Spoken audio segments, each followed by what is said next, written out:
Alhamdulillah, pada malam hari ini kita bisa kumpul bersama dalam rangka untuk pembacaan sanad beberapa kitab.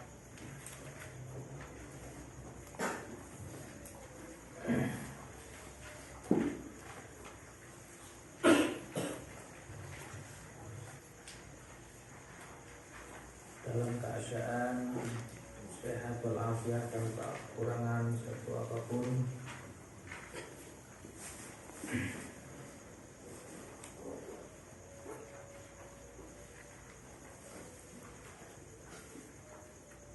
Kami sengaja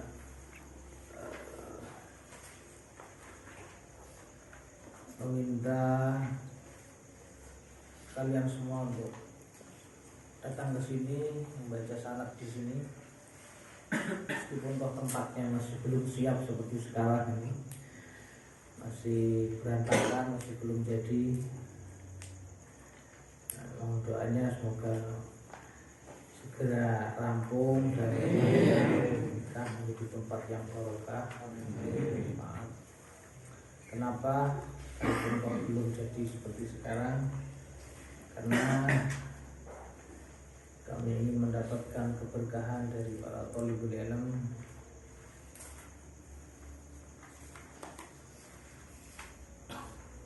dari para pencari ilmu. Kami yakin bahwa santri itu membawa keberkahan tersendiri, terlepas penanam tagak oleh mondok, terlepas dari apakah dia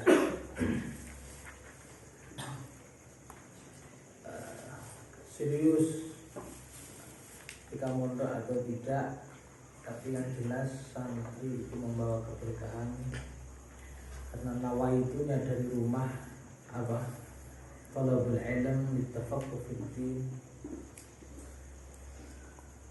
Jika dikatakan di dalam hadis bahwa seluruh makhluk memintakan rahmat dan memintakan istighfar kepada thalibul ilm, maka itu sudah cukup menjadi bukti bahwa santri atau thalibul ilm itu membawa keberkahan tersendiri. Jadi kami berharap dengan sampean semuanya singgah atau mampir ke tempat ini untuk sama-sama membaca sanad ini, dan membawa keberkahan tersendiri untuk kami, sehingga tempat ini menjadi tempat yang barokah. Amin Allah. Amin Allahumma amin. Sanad ini sebagai penanda bahwa kalian sudah akan sempurna di dalam menjalani masa belajar di madrasah. Ini merupakan tradisi yang terus dilestarikan khususnya di Pondok Pesantren Sarang. Setiap menjelang lulusan purna siswa, mereka para santri meminta sanad dari para masyayikh, sanad kitab, sanad keilmuan, yang mana sebenarnya ini mempertegas bahwa kita mengaji dan belajar kepada guru dan kiai yang secara keilmuan itu bisa dipertanggungjawabkan, secara keilmuan bisa dipertanggungjawabkan karena memiliki suatu mata rantai sanad yang bersambung kepada muallif dan juga bahkan bersambung kepada sahibus syariah Nabi kita Muhammad sallallahu alaihi wasallam. Dan ini penting.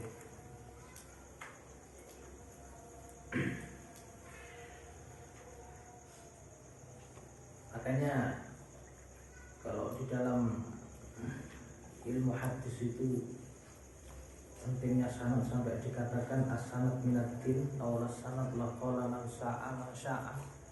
Sanad itu bagian daripada agama. Seandainya tidak ada sanad, seandainya tidak ada tradisi sanad, maka seseorang itu akan berkata sesuka hatinya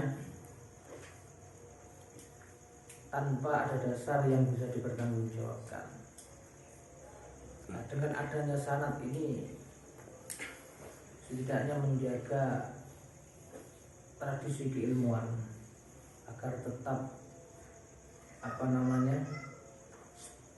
orisinal, agar tetap orisinil, tetap steril, baik secara matan maupun pemahaman,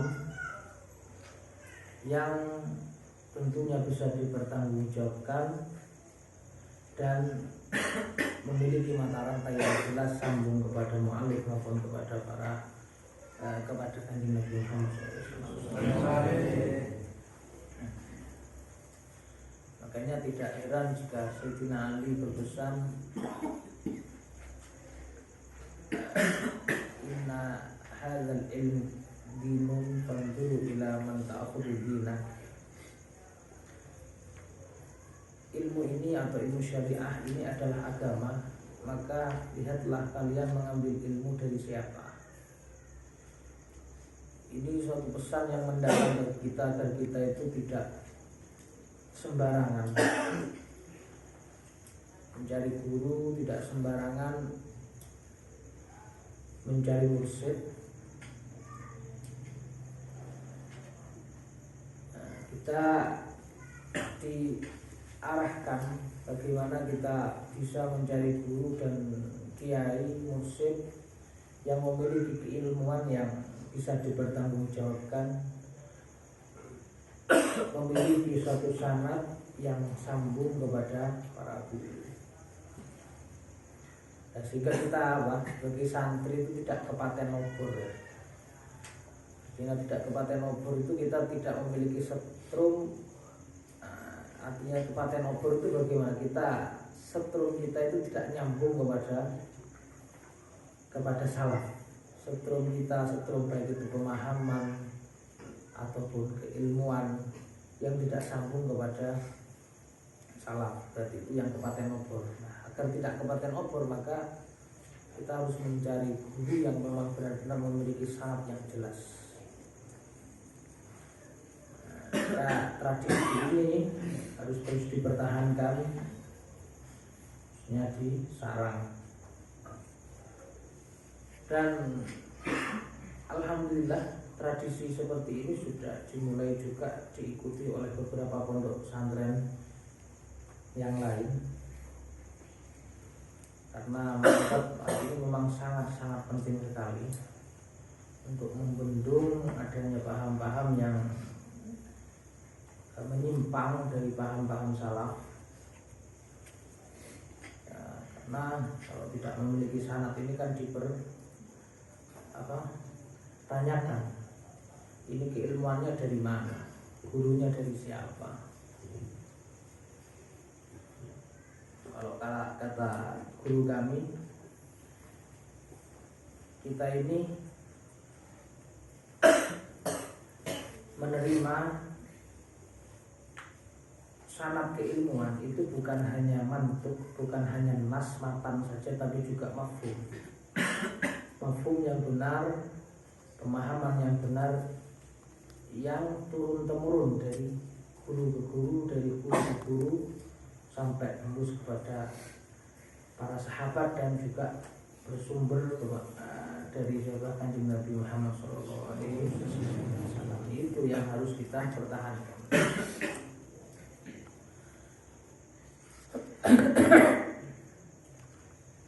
Nah, meskipun toh sebenarnya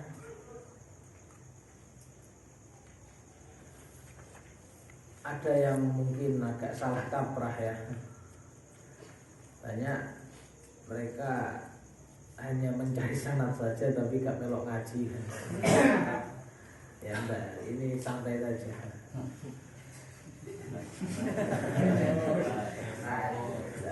Tapi paling tidak lah kita, sekalipun toh demikian, paling tidak Allah kita sudah punya sekalipun toh hanya riwayat bil ijazah. Karena at-tahammul itu kan banyak apa tarafannya ya. Tahammulul hadis, kalau dalam ilmu tahammul, ilmu riwayat itu banyak banyak tingkatannya. Tingkatan yang agak rendah itu adalah ijazah tanpa apa ngaji, cuman menerima ijazah saja tapi tanpa ngaji. Tapi yang jelas paling tidak sudah digurukan lah, sekalipun hanya apa ijazah saja. Dan sebagian ada yang ketat ya, sebagian kiai itu ada yang ketat.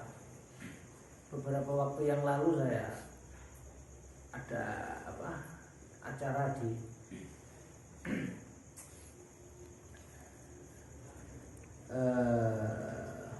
mana Bahanit itu mana di Pakis.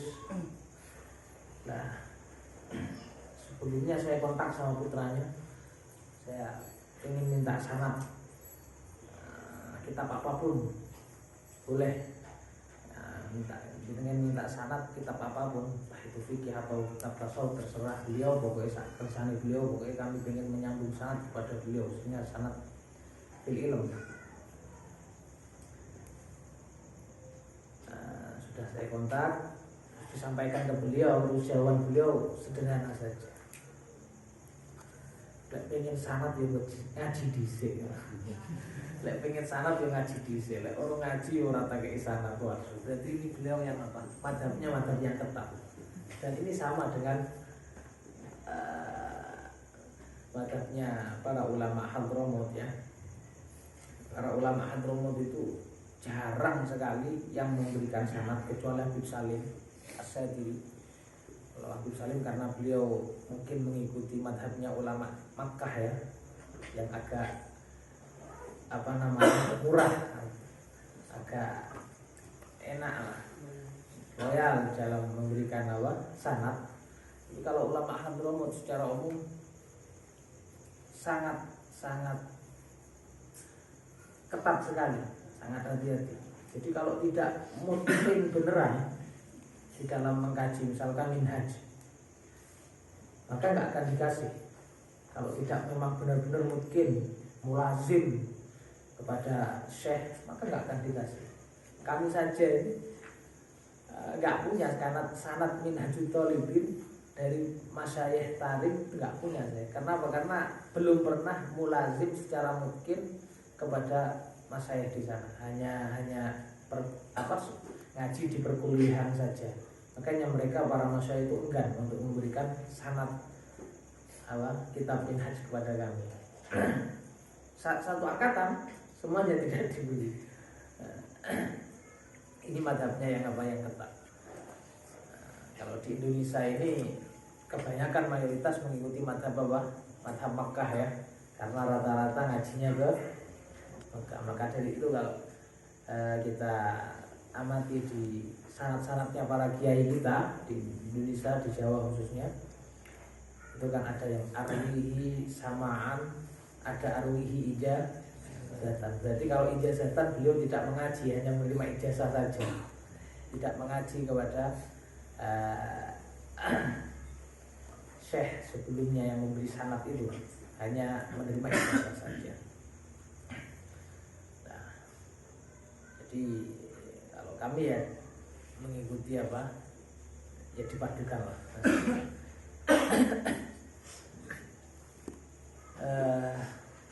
Para hadirin yang kami muliakan, rekan-rekan kelas 3 aliyah dan 4 muhadharah.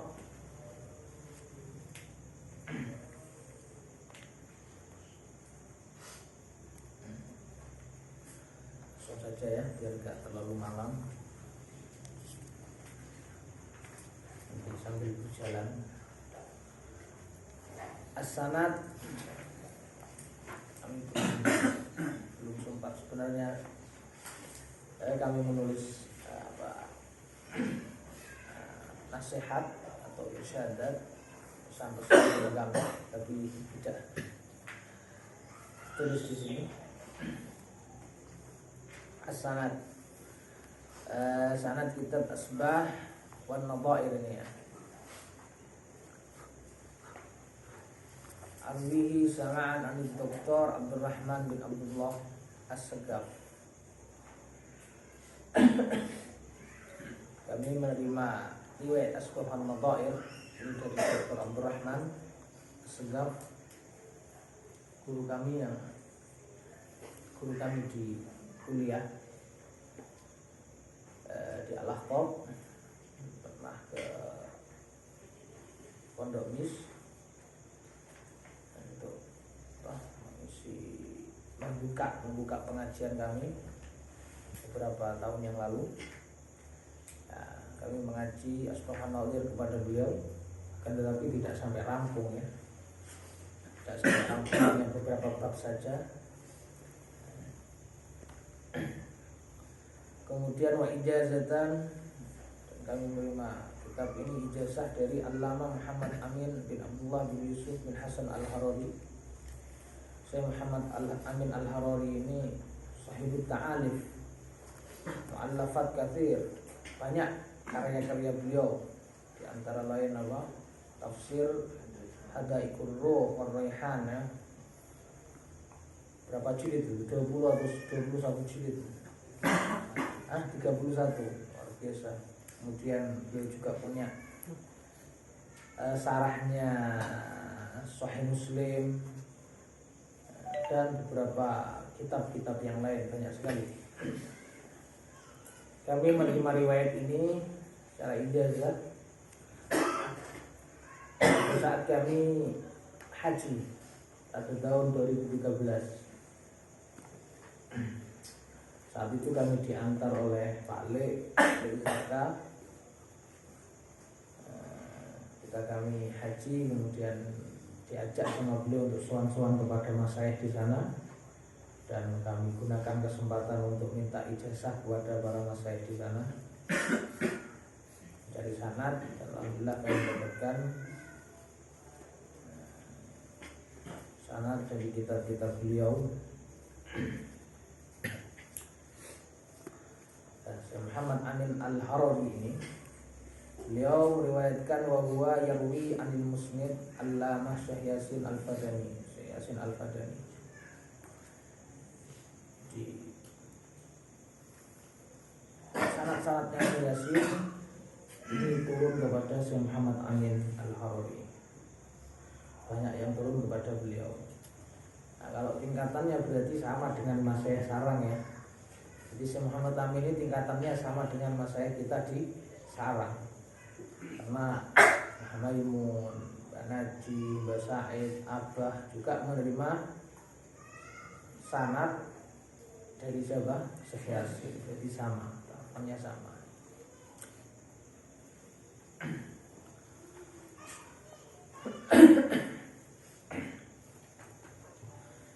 Syekh Sayyid Muhammad Ali Al-Maliki, dari Syekh Sayyid Muhammad Ali Al-Maliki. An Syekh Sayyid Al-Bakri, dari gurunya Sayyid Muhammad Ali Al-Maliki, Sayyid Al-Bakri.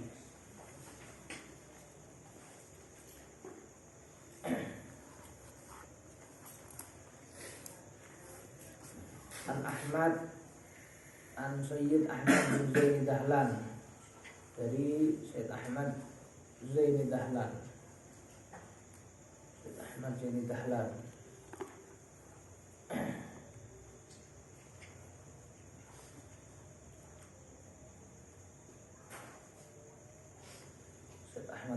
Dahlan ini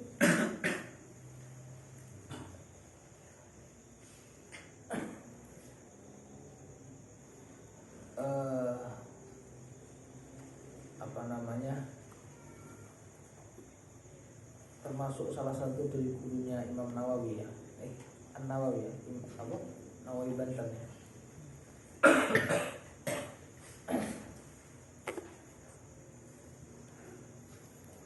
An Utsman ibni Hasan ad-Dimyati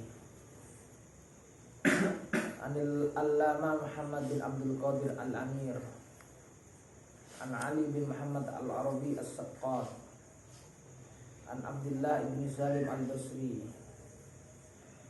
An Isa al-Ja'fari al-Tha'alabi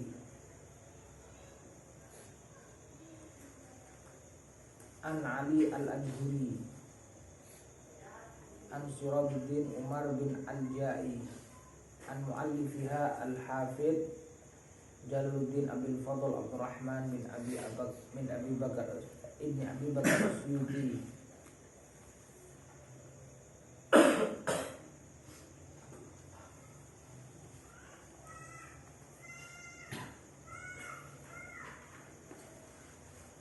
Itu mata rantai sanad yang kami terima dari Syekh Muhammad Amin Al-Harori. Kami ijazahkan kitab sanad kitab Asbah wan Nadhair sebagaimana kami menerima riwayat itu, ijazah itu dari Syekh Muhammad Amin Al-Harori. Ucap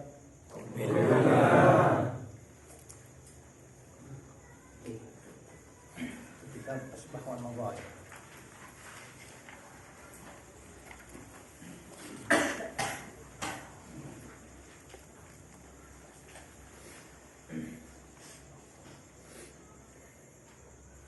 Kemudian ada beberapa ijazah, tidak perlu panjang-panjang ijazahnya, cukup ijazah ya faedah-faedah yang ringan-ringan saja. Karena kalau ijazah panjang-panjang itu paling ya jadi pajangan saja.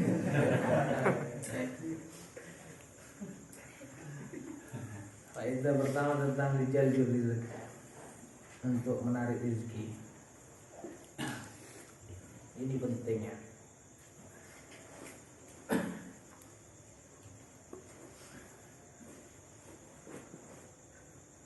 Menurut hemat kami, di era sekarang ini santri itu sugih ya. Makanya kami doakan semoga kalian memiliki kelapangan ya. Mapan, rezekinya Allah mapan. Kenapa saya katakan penting? Karena untuk menghilangkan persepsi dari orang-orang di luar sana bahwa santri itu identik dengan kemiskinan, identik dengan Allah melarat, identik dengan tidak kemapanan lah dalam sisi materi. Nah, ini harus kita lawan. Kita harus tunjukkan bahwa santri ini bukan hanya sekedar mendalami ilmu agama, tapi juga bisa berperan, juga bisa mapan di dalam materi duniawi.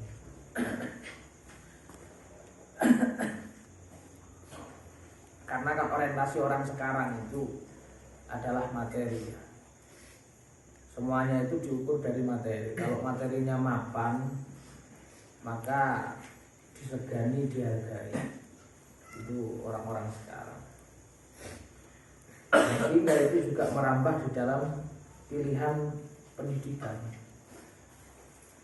Pilihan pendidikan juga seperti itu. Nah, mereka menyekolahkan anaknya di perguruan tinggi, di kampus-kampus yang munafik.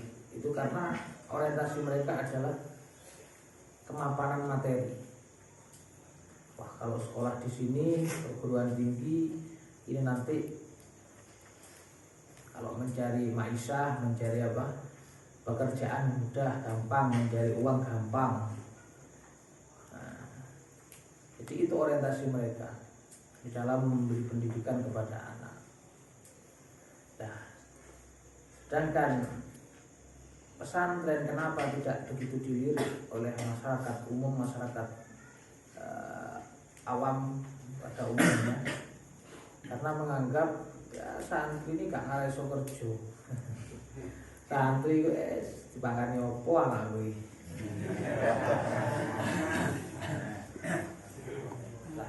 Ya, karena itu kita harus lawan itu persepsi-persepsi salah seperti itu kita harus lawan. Diakui atau tidak memang seperti itu fakta yang ada.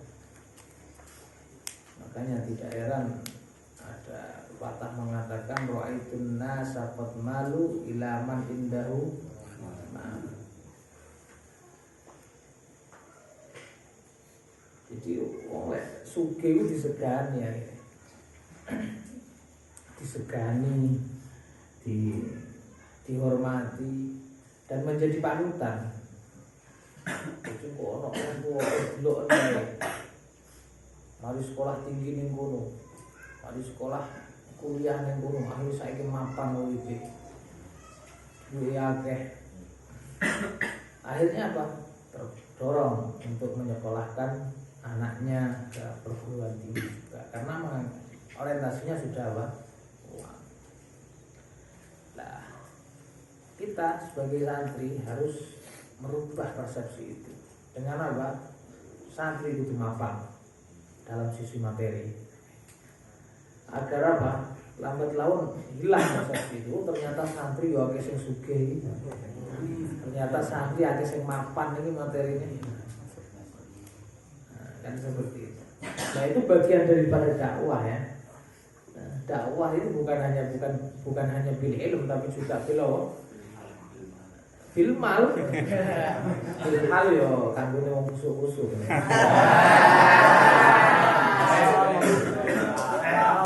Sekarang ya bil mal juga. Makanya Salim As-Sakiri itu beliau katakan al-mal fi hadzal zaman silahul mukmin. Uang, harta, kekayaan di zaman akhir seperti sekarang ini bisa menjadi silahul mukmin, bisa menjadi pedang, senjata bagi orang mukmin. Dan itu memang fakta, karena orang yang memiliki materi yang mapan ini akan dihormati.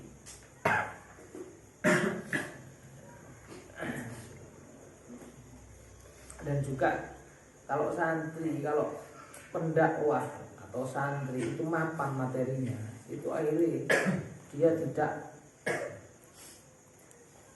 tersandra oleh orang-orang kaya, tidak tersandra dengan kepentingannya, kepentingan materi dari seorang santri itu sendiri. Betul, santri ini gak mapan dalam sisi ekonomi, pasti dia akan tersandra oleh orang-orang kaya. Akhirnya ini gak wani menyampaikan hak, gak wani menyampaikan kebenaran. Karena apa? Tidak diamplopi kan? Kan tersandra ya, kan seperti itu. Jadi gak bebas menyampaikan kebenaran karena apa? Karena merasa masih punya kepentingan dari orang-orang kaya, kepentingan diamplopi karo wong-wong itu. Jadi gak wani statement sing jujur, statement sing tapi mapan dalam sisi ekonomi. Awakmu ape amplop ning aku gak ngurus, ape ngeki apa ora gak ngurus, wong aku wis mapan ekonomi ini kan, jadi gak tersandra. Dan itu siapa namanya? Menurut Syekh Ramadan Al-Buti dalam fiqh sirahnya ya, kenapa Kanjeng Nabi itu sebelum beliau diangkat menjadi Rasul itu sangat mapan sekali ekonominya, sangat mapan sekali Kanjeng Nabi itu. karena agar ketika berdakwah itu beliau tidak mengharapkan sesuatu dari orang lain, tidak mengharapkan imbalan, tidak mengharapkan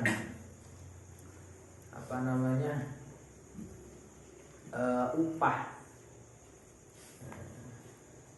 karena memang tidak punya kepentingan itu, karena sudah mapan dari sisi ekonominya. Nah, meskipun toh ketika beliau sudah menjadi nabi itu semuanya ditinggalkan, hanya fokus untuk berdakwah. Nah, artinya kita sebagai seorang santri ini juga sangat penting sekali memiliki kemapanan di dalam rezeki, di dalam apa? Di dalam maisha, di dalam materi duniawi. Meskipun toh kekayaan itu tidak boleh kita jadikan tujuan, tapi paling tidak niatilah ketika sampean bekerja, memperkaya diri, niatilah untuk apa? Untuk mempermudah sampean dakwah, untuk mempermudah sampean mengamalkan, menyebarkan ilmu kepada masyarakat secara luas. Sangat-sangat membantu sekali. Kalau ijazah saja itu penting sebagai suatu pengakuan, begitu juga materi juga penting sebagai pendorong untuk berdakwah. Kami teringat siapa namanya, Pip Segaf Baharun ini, Dalwa. Beliau sekolah sampai doktor, padahal beliau itu lulusan mana? Lulusan Habib Zain. Tapi setelah pulang terus kemudian kuliah 1 sampai S2 sampai S3 doktor. Ketika ditanya kenapa kok ngambil kuliah segala sampai doktoral, padahal beliau sekalipun tidak kuliah, beliau sudah sudah berilmu lah, dan Habib pasti diterima oleh masyarakat. Alasan beliau untuk mempermudah dalam berdakwah. Sekarang itu butuh pengakuan. Nah, untuk mempermudah dalam berdakwah maka beliau kuliah sampai doktoral, sampai bergerak doktor. Nah, begitu juga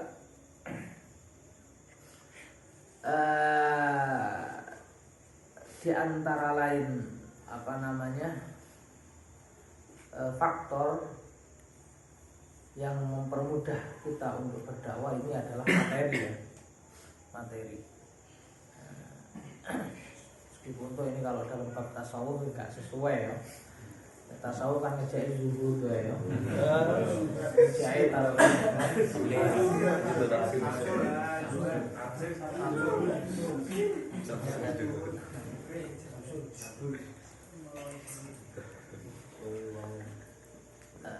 Faidah yang pertama lijal birizq.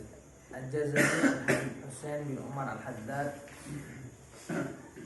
Husain bin Umar Al-Haddad, seorang wali tapi masyhur, seorang wali tapi masyhur yang kehidupannya sehari-hari ini nggak kelihatan kalau wali. Aktivitas sehari-hari itu beliau berjualan ke pondok-pondok itu, ke pondok Darul Mustafa, ke Ribatalim, ke Al-Ahqaf, berjualan buku, berjualan minyak dan sebagainya.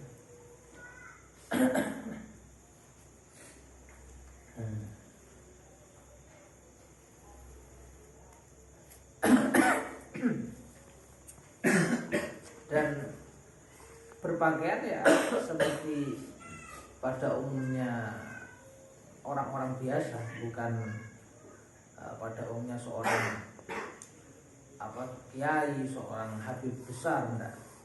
Ya, pakai kopiah, pakai baju biasa lah. Akan tetapi makomnya sangat tinggi. Setelah meninggal baru ketahuan ini sudah meninggal Husain bin Umar Al-Haddad. Termasuk keturunannya Habib Abdullah bin Alawi Al-Haddad, Shahib Rotib ya.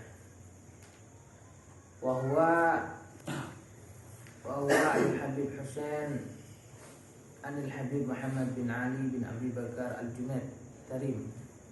Dari Habib Muhammad bin Ali Al-Junaid ini mertuanya Habib Mundir Al-Musawah. Habib Muhammad ini mertuanya Habib Mundir Al-Musawah.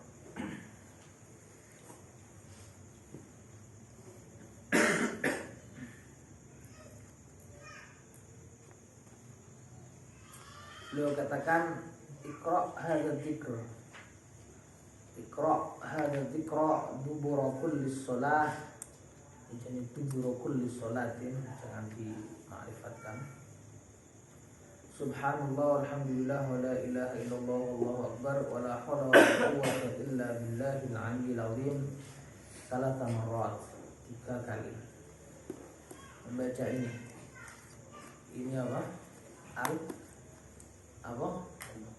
Al-Baqiyatus Shalihah. Membaca ini sebanyak 3 kali. Al-Baqiyatus Shalihah. Baca setiap setelah sholat.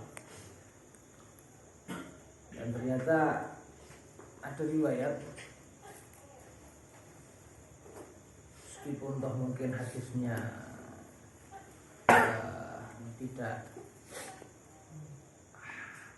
sahih ya, mungkin dhaif, yang menjelaskan bahwa termasuk jalbur rizki itu adalah membaca Al-Baqiyatus Shalihat setiap setelah sholat.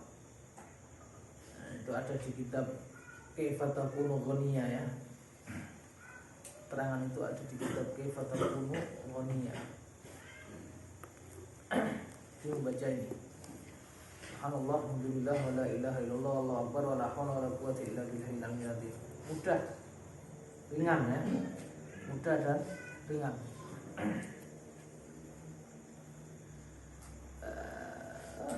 Baca ini kan nggak sampai 5 menit ya.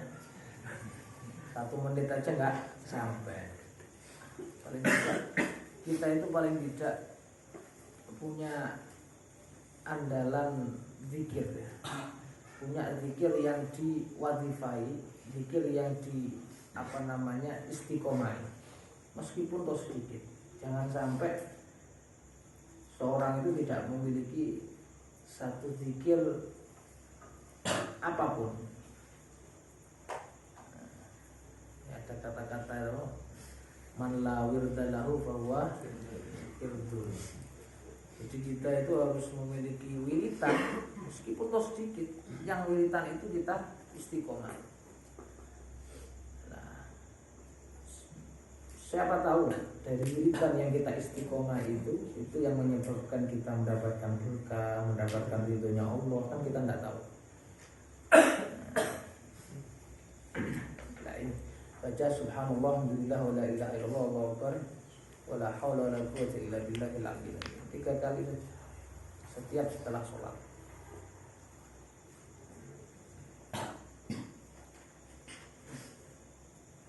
Kemudian faedah li taisiril umur al-madiyah, untuk memudahkan materi.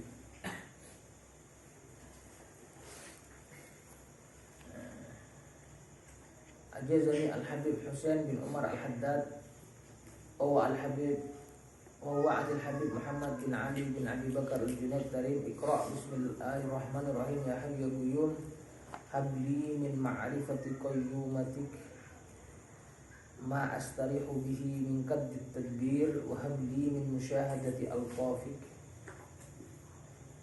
ma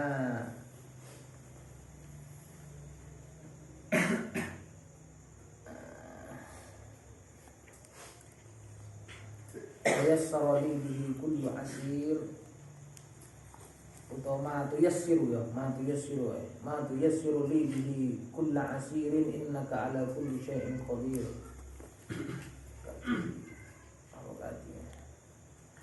Wa habli min musyahadati al-ghafika ma tuyassiru li bihi kullu asirin innaka ala kulli syai'in qadir. Baca ini. Mungkin ketika kita akan punya hajat atau punya urusan yang agak susah, agak repot, maka baca ini. Nanti insya Allah diberi kemudahan urusannya, diberi kelancaran.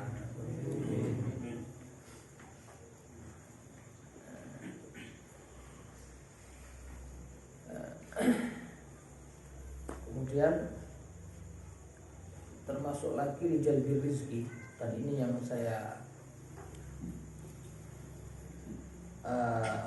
buktikan itu adalah sholawat. Itu benar, masya Allah.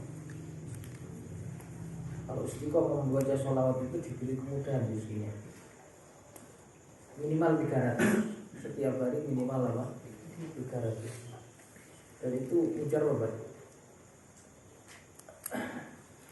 sekali untuk diamalkan. Minimal 300. Baca sholawat yang mungkin ya terpendek, nggak masalah, sallallahu alaihi Muhammad atau apalah sebutnya, terserah.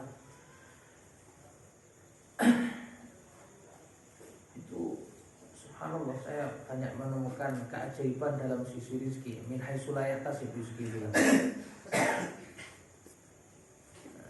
Ya tiba-tiba di dalam hari itu ketika saya baca sholawat itu 300 setiap pagi misalnya, itu ternyata entah itu siangnya, sorenya atau malamnya itu ada aja uang yang morodi, uang yang morodi. Padahal secara zahir ya siapalah saya kan masih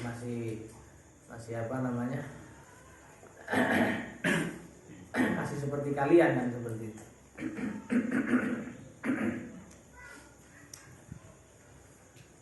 Tapi subhanallah,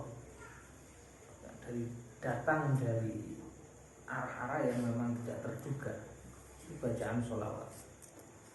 Baca sholawat minimal 300 setiap hari. Kemudian faidah lirobid dhalah. Ini untuk ya mungkin kalian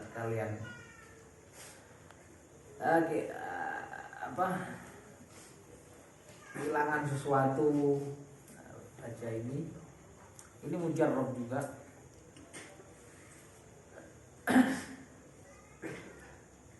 Man dha'a alaihi syai' wa arada an yakhra wa yarji'a ilaihi falyurattib fatihatan lil habib wa kadza Allah al-Aqtas wa la yaqra'uha hatta yahsul ad-dha'a. Barang siapa yang kehilangan sesuatu dan ia menginginkan barang itu terjaga dan kembali kepada dirinya, maka kirim Fatihah kepada Habib Abu Bakar bin Abdullah al-Aqtas. Tapi Fatihahnya jangan dibaca sampai ketemu barangnya. Nah, sampai ketemu barangnya. Kata ya sulat doa. Jadi ketika kalian misalkan kunci, biasanya yang sering hilang kunci kunci motor, kunci sepeda, kunci kotak. Kemana lewat foto akeh urusan itu pasti lali. Kadang kacamata yang dhuwure sirah iki wis kakek urusan. Nah, ini pengalaman pribadi. Coba tuh golek ini tangulan sendiri nempel.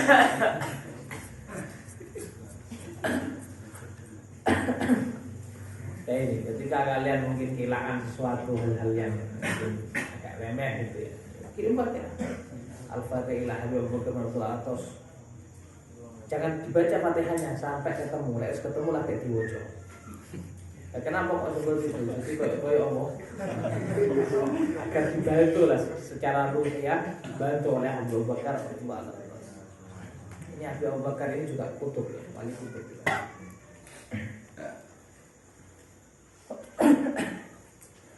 Seperti itu. Nah, juga ini yang tidak saya tulis, biasanya saya amalkan. Ketika kalian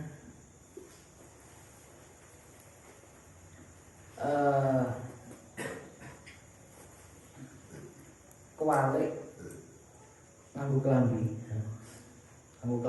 kuwalik. Biasanya nggak cepet-cepetan kan kadang kelambi kewalik.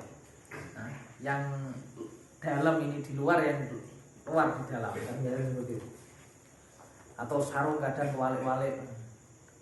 Ketika kalian kewalik menggunakan pakaian terbalik, maka pada saat itu sampean kirim Fatihah, kirim Fatihah kepada Habib Abu Bakar bin Abdullah Al-Adni. Habib Abu Bakar bin Abdullah Al-Adni. Kemudian sebutkan hajat sampean. Hajat apa ya? Lalu kirim Fatihah. Insya Allah faedahnya apa? Hajat sampean apa? Dipermudah oleh Allah untuk dikabulkan. Tapi syaratnya kewali itu bukan disengaja ya. Kewalik yang memang apa? Ya tidak sengaja. Kalau cepet-cepetan kan kadang kewalik. Kalau kewalik disengaja ya gak mandi. Kebaliknya yang tidak disengaja. Nah, itu amalan-amalan yang dijazakan oleh guru-guru kami. Dan itu masya Allah mujarrab.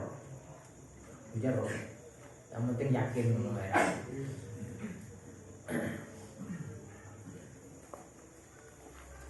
Dibaca Fatihah kepada Habib Abu Bakar bin Abdullah Al-Junaid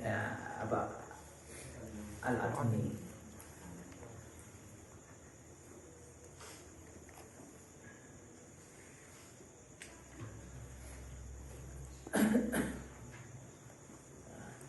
Itu adalah beberapa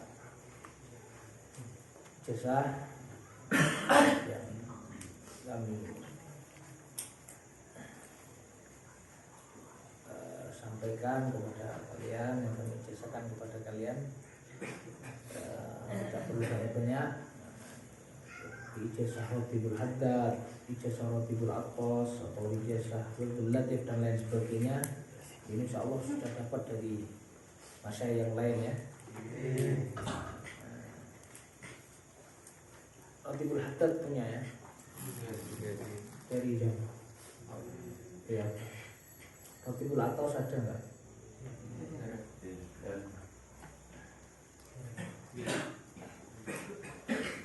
Rotibul Atos, Rotibul Latif, Rotibul Latif dari lagi.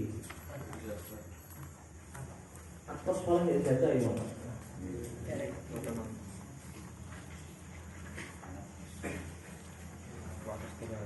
Rotibul Atos, tapi di sini jarang dibaca. Baik biasanya yang baca Rotibul Atos.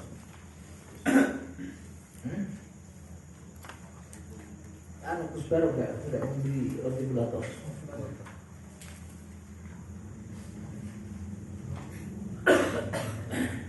Rotibul Atos itu juga faedahnya banyak sekali. Karangan Habib Umar bin Abdul Rahman Al-Atos.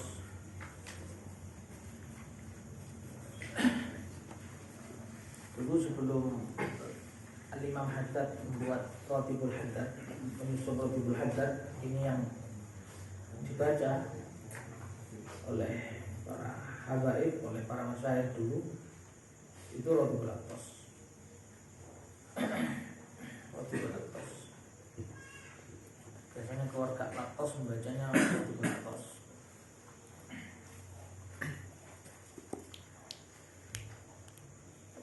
Kami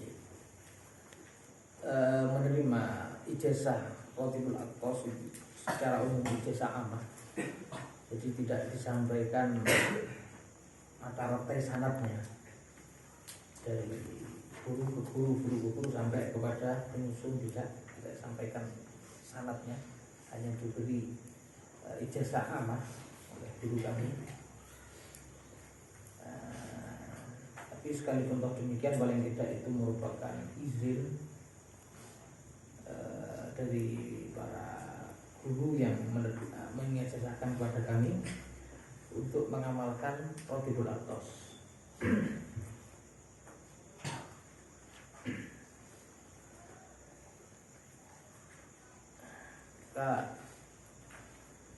Kami ijazahkan Rotibul Atos kepada kalian untuk dibaca, diamalkan sebagaimana guru kami Habib Abdullah bin Muhammad Baharun mengijazahkan kepada kami secara amah.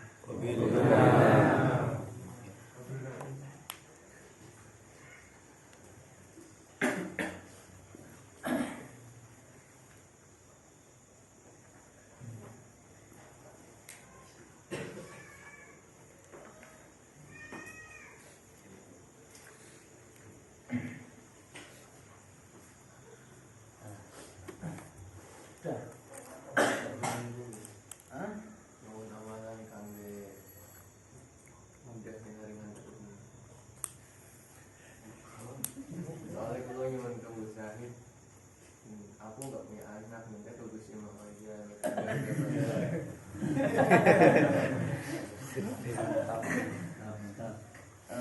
Gitu ya.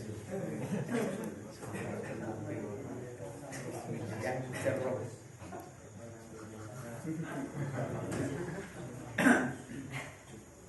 Ini yang pernah saya amalkan setiap rapi. Ya ini.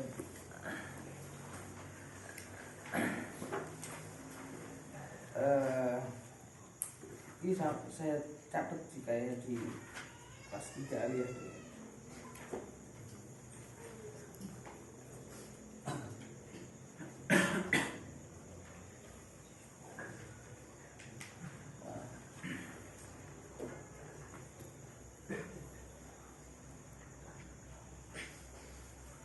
Ini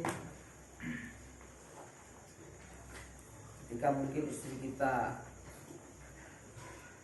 sulit untuk mengandung, sulit untuk hamil, maka ada amalan yang insya Allah membantu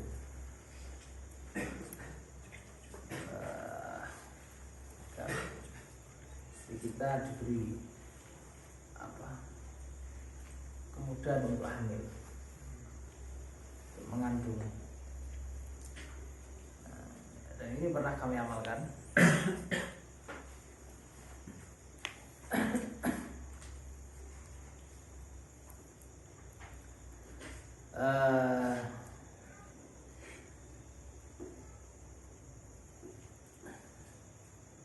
Tulis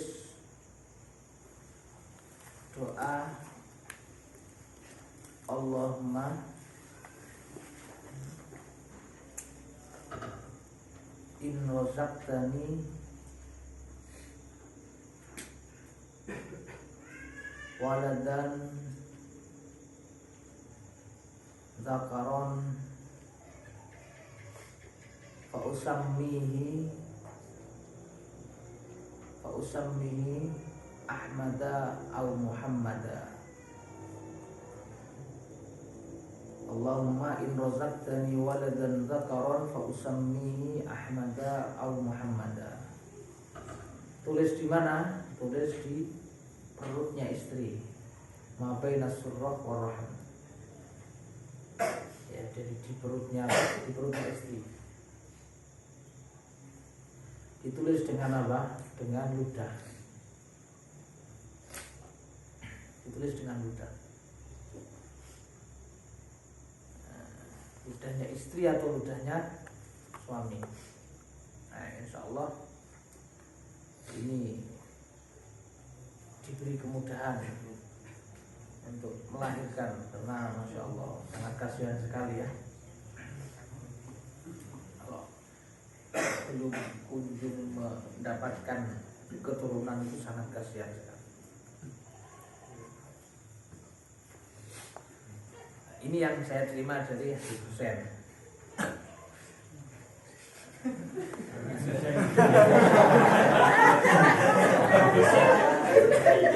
Karena Habib Hussein ini ya. di nomor hajatnya.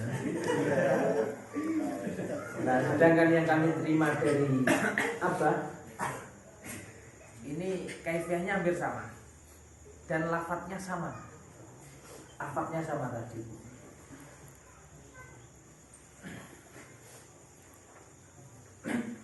Tapi kaifiahnya agak sedikit berbeda.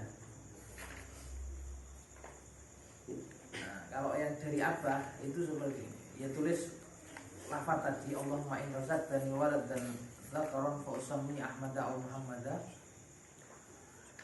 Ini ditulis di perut istri dengan mudah, tapi syaratnya istri kita jangan sampai sadar kalau kita tulis seperti itu. Jadi ketika dia tidur ngorok enak kita tulis.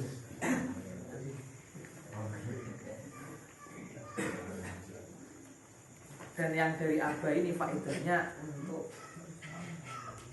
supaya diberi keturunan laki-laki, supaya diberi keturunan laki-laki. Dan beberapa alumni yang menginginkan keturunan laki-laki dan kemudian minta ijazah kepada apa diberi ijazah ini, dan subhanallah mujarab banyak yang hasil diberi keturunan laki-laki, banyak, bukan hanya 1-2. Dan kami menerima ini dari Abah. Kemudian setelah kami amalkan dan ternyata keluar anak saya yang Ahmad itu.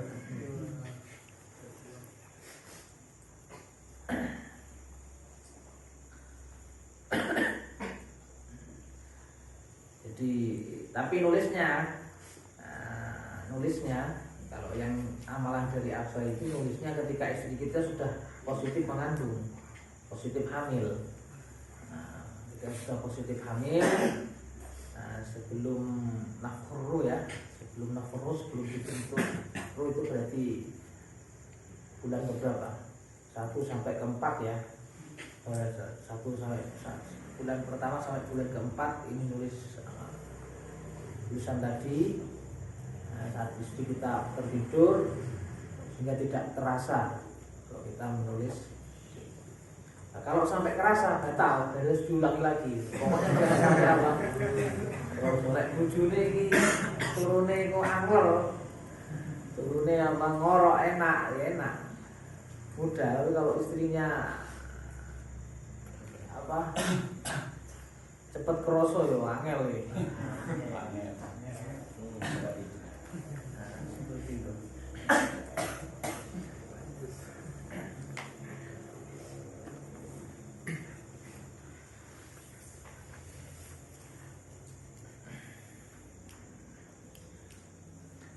Ada banyak sebenarnya amalan. Di antara lain itu ini yang juga ngejar. Ada teman saya ini beberapa tahun menikah nggak kunjung punya anak. Akhirnya ke tahun ke-6 atau ke-5 pernikahan dia ngomong sama istrinya, tahun besok kalau nggak hamil saya nikah lagi. Diancam seperti itu. Ternyata nggak sampai 1 bulan positif. Wah. Jadi kadang harus diancam dulu.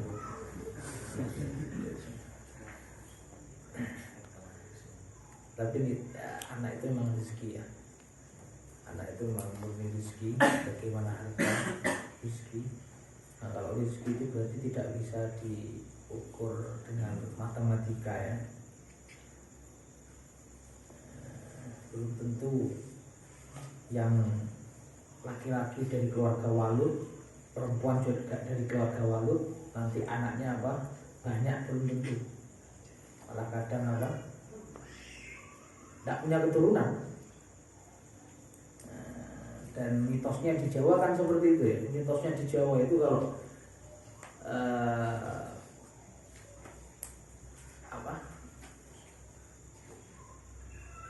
punya saudara banyak, ini salah satunya ada yang apa? Mandur. Nah, misalkan istri kita punya saudaranya banyak, atau kita saudaranya banyak. Nah ini ada salah satu dari saudara kita ini anak apa yang potensi apa tidak punya keturunan, itu ada, dan itu bisa dipikirkan banyak yang seperti itu. Nah, tapi ya intinya ya apa ya, rezeki itu tidak semua orang apa namanya mendapatkan rezeki yang berupa anak. Mungkin ada lagi.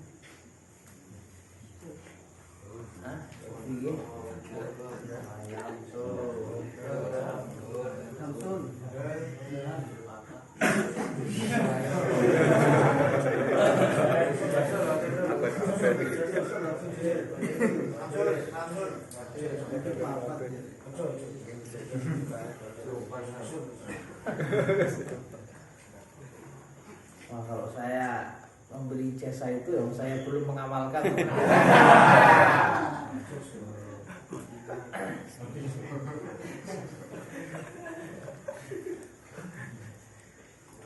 Tapi paling tidak Anda harus punya sanad berpoligami maksudnya.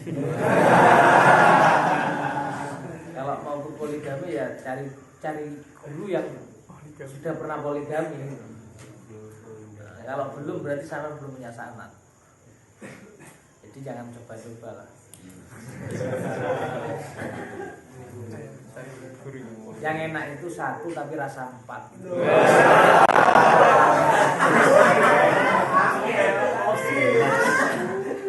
Daripada 4 tapi ngingoni anak wong itu gak gampang ya. Ngingoni anak wong itu gak gampang.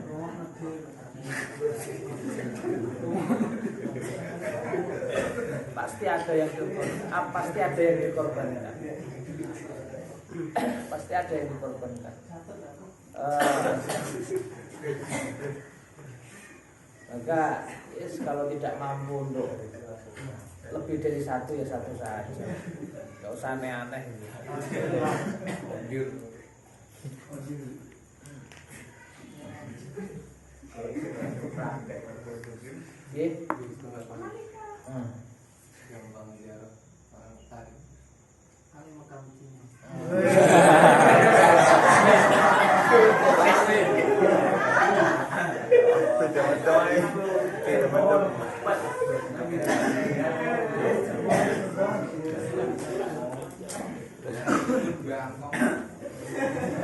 Kalau itu panggilan ya, panggilan.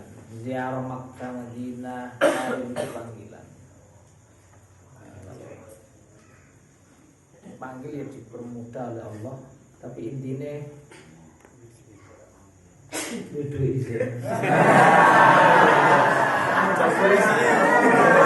Kalau ada mulus semuanya mulus. Mau amalan seperti apa tapi kalau nggak punya uang ya nggak mudah.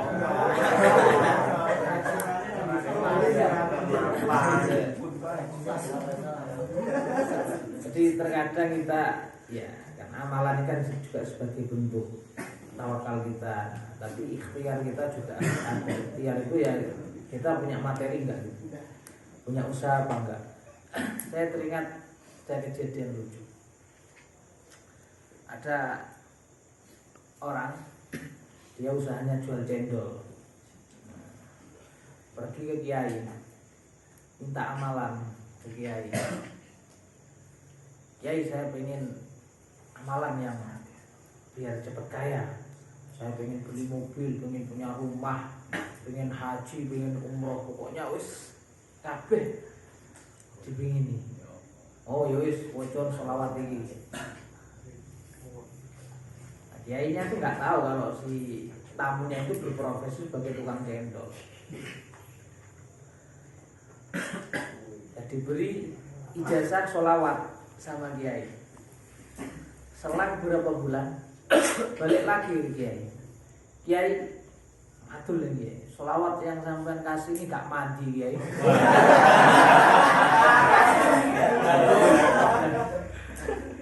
Saya masih belum punya mobil, rumah masih biasa saja, belum gedung, belum haji, belum umroh. Terus ditakoni karo dia. Sampean mergawe ini opo? Tukang cendol yo angel.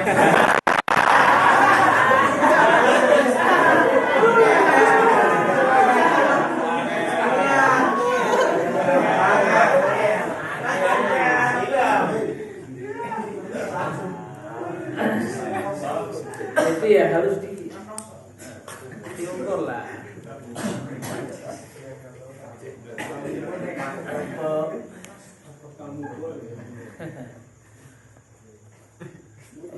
Jadi kita harus sesuai. Mantep yo harus kita ijazah atau wiritan amalan apapun itu mantep. Harus mantep. Tapi juga harus apa? Disertai dengan ikhtiar, sertai dengan ikhtiar. Ilone lek kalau di fikih itu seseorang yang tidak punya potensi kaya sama sekali, kok dia berdoa apa? Kaya, itu kan tidak boleh ya. Karena nggak ada jalan untuk apa? Untuk menuju itu. Nggak punya potensi artinya dia nggak bekerja dan dia juga bukan keturunan orang kaya. Lah kok dungo pengen apa? Jaluk sugih, nggak boleh. Kenapa? Karena isinya cuman apa? Cuman tomak tok isinya.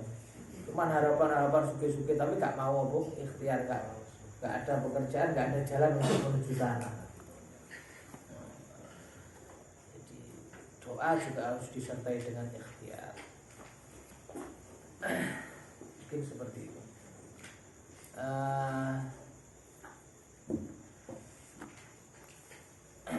Mungkin itu yang bisa saya sampaikan. Kurang lebihnya mohon maaf yang sebesar-besarnya. Semoga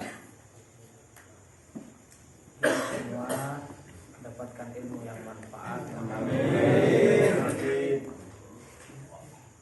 Beri kemudahan segala urusan kita, diberi taufik oleh Allah.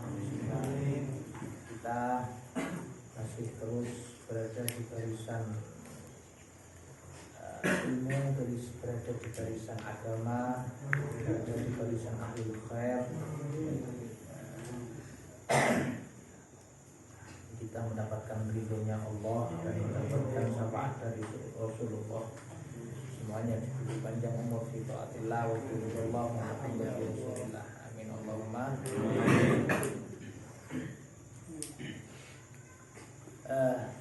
Mungkin itu saja. Wallahul muwaffiq. Assalamualaikum.